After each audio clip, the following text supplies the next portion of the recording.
আমরা এই বিষয়ে বেশ কয়েকটি কন্টেন্ট করেছি এবং নিশ্চয়ই আগামী কয়েকদিন করতে হবে, কারণ আমি বলেছি যে যতদিন তত্ত্বাবধায়ক সরকারের একটা মাস্টার প্ল্যান প্রকাশ না হবে এবং তাদেরকে স্টেবল হওয়ার সময় দেওয়ার পর, সেই স্টেবল হওয়ার সময়ের পর তারা নিশ্চয়ই একটা মাস্টার প্ল্যান বা তাদের একটা সময়সীমা তারা নির্ধারণ করবেন, সেটা নির্বাচনের জন্য হোক, সংস্কারের জন্য হোক, সেই পর্যন্ত আমাদের এই আলোচনায় থাকতেই হবে। কারণ এর আগেও আমরা বলেছি যে কতদিন থাকবে এই সরকার, এটা নিয়ে এখন পর্যন্ত সুস্পষ্ট কোনো ধারণা পাওয়া যায়নি।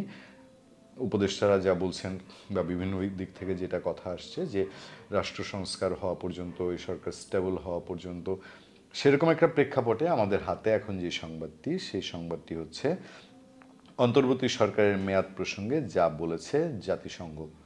মাঝে আমি একটু শুধু বলে নেই যে ইতিমধ্যে অন্তর্বর্তী সরকারকে সমস্ত রকম সমর্থন দেওয়ার জন্য বাংলাদেশের অধিকাংশ রাজনৈতিক দল, আন্তর্জাতিক পরিসরে আমি যদি চীন সহ বলি, রাশিয়া সহ বলি, আমেরিকা তো অবশ্যই, ব্রিটেন সহ বলি, এবং আরও আন্তর্জাতিক বিভিন্ন সংগঠন, তারা জানিয়েছে যে অন্তর্বর্তী সরকারের সঙ্গে তাদের কাজ করতে কোনো সমস্যা নেই এবং অন্তর্বর্তী সরকারকে তারা সমর্থন দিবে। সেই জায়গায় জাতিসংঘের মতামত কি, জাতিসংঘ এই সময় নিয়ে কি বলছে? ডক্টর মোহাম্মদ ইউনূসের নেতৃত্বে গঠিত অন্তর্বর্তী সরকার কতদিন ক্ষমতায় থাকবে, এই প্রশ্ন এবার উঠেছে জাতিসংঘের নিয়মিত প্রেস ব্রিফিংয়ে। জাতিসংঘ মহাসচিবের উপমুখপাত্র ফারহান হক তিনি এক ব্রিফিংয়ে বলেন, জাতিসংঘ আশা করে গণতান্ত্রিক শাসন পুনঃপ্রতিষ্ঠায় দ্রুত একটি সময়সীমা জানানো হবে। ব্রিফিংয়ে সাংবাদিক প্রশ্ন করেন প্রাতিষ্ঠানিক সংস্কারের পরিপ্রেক্ষিতে বাংলাদেশ অন্তর্বর্তী সরকার ন্যায় বিচার প্রতিষ্ঠা, কার্যকর অর্থনৈতিক গণতন্ত্র, আইনের শাসন এবং স্বচ্ছ ও জবাবদিহিমূলক সরকার গড়ে তুলতে কতদিন বহাল থাকতে পারে, সে বিষয়ে জাতিসংঘ কোনো অনুমান আছে কিনা। জবাবে মহাসচিবের উপমুখপাত্র বলেন, আমরা বাংলাদেশের অন্তর্বর্তী সরকারের সঙ্গে যোগাযোগ রেখে চলেছি। আশা করছি সরকার গঠনের জন্য একটি উন্মুক্ত ও অন্তর্ভুক্তিমূলক প্রক্রিয়া অব্যাহত থাকবে। গণতান্ত্রিক শাসন পুনঃপ্রতিষ্ঠায় দ্রুত একটি সময়সীমা জানানো হবে। আরেক প্রশ্নে জানতে চাওয়া হয়, ছাত্র আন্দোলনের সময় 3 জন সাংবাদিক নিহত হয়েছেন। 5 আগস্ট শেখ হাসিনা দেশ ছাড়ার পরও অনেক গণমাধ্যমের দপ্তর ও সাংবাদিকদের উপর হামলা হয়েছে। জাতীয় প্রেস ক্লাবের সভাপতি ও সাধারণ সম্পাদকের কক্ষেও লুটপাট করা হয়েছে। এই পরিস্থিতিতে জাতিসংঘের প্রতিক্রিয়া কি? ফারহান হক বলেন, হ্যাঁ, যে কোনো জায়গায় যে কোনো কারণেই হোক না কেন আমরা সাংবাদিকদের উপর সব ধরনের হামলার বিরুদ্ধে, বাংলাদেশে যেসব হামলার খবর প্রকাশিত হয়েছে তাতে আমরা শঙ্কিত।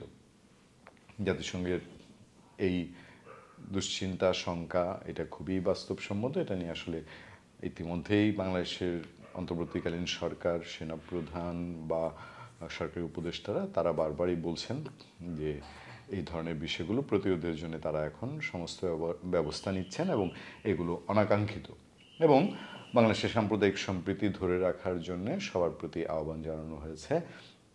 এবং এই সাম্প্রদায়িক সম্প্রীতি রক্ষার জন্য সেনাপ্রধান তিনি বলেছেন যে 32টি স্থানে নানান রকম ঘটনার খবর পাওয়া গিয়েছিল এবং সেগুলোতে যথাযথ ব্যবস্থা নেওয়া হয়েছে বলে সরকারের পক্ষ থেকে বা উপদেষ্টাদের পক্ষ থেকে বলা হয়েছে। এই পরিপ্রেক্ষিতে জাতিসংঘ এখন সময়সীমা নিয়ে যে কথাটি বলেছে যে এই অন্তর্বর্তীকালীন সরকারের সময়সীমা কি, এটা যত দ্রুত জানা যাবে তত মঙ্গল। এখন জাতিসংঘ বলছে যে সরকারের সঙ্গে তারা সমন্বয় রেখে কাজ করছে।